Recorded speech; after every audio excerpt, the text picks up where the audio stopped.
it's Miranda Vargas doing my second book review, and this time it's a nonfiction book, and I've chosen Stiff, The Curious Lives of Human Cadavers by Mary Roach. So this is how the front looks.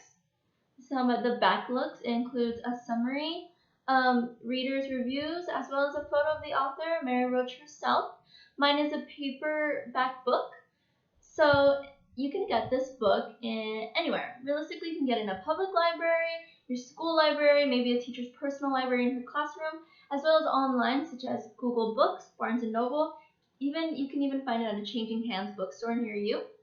So this book is about human cadavers and what we use human cadavers for. It's a research study type of book where Mary Roach goes and she asks a lot of questions and figures out, okay, so what do we use our bodies for?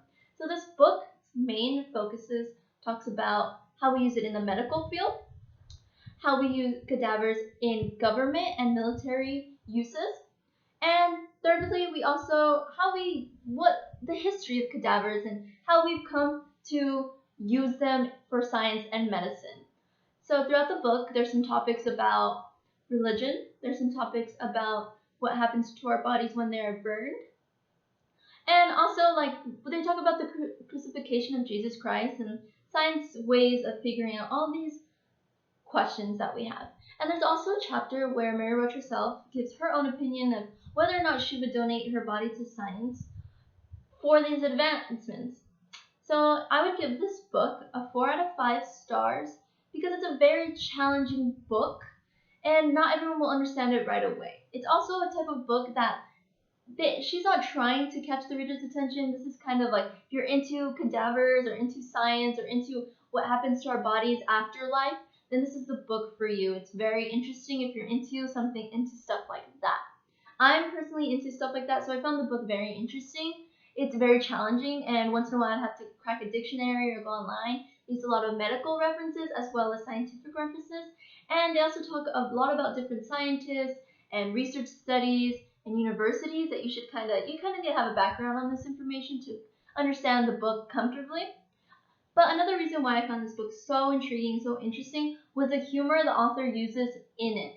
It's a research study, so it's formal, but by adding this humor, it makes the reader understand it clearer and kind of in a more comfortable manner compared to kind of like, you don't really know what's going on.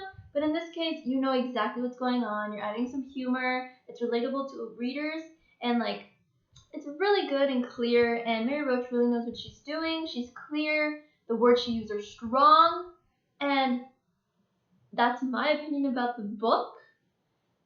And so if you're really interested in getting it, I recommend it to those who can comprehend quickly, understand humor, and as well if you're really into this type of stuff, cadavers, science, dead people, if you're into it, go for it. But if you're not, and you're not the type of person who can handle my body's being cut up after it's supposed to, not being rested, then it's not the book for you. But if you're really into this kind of stuff, I recommend it highly. It's a very good book, interesting.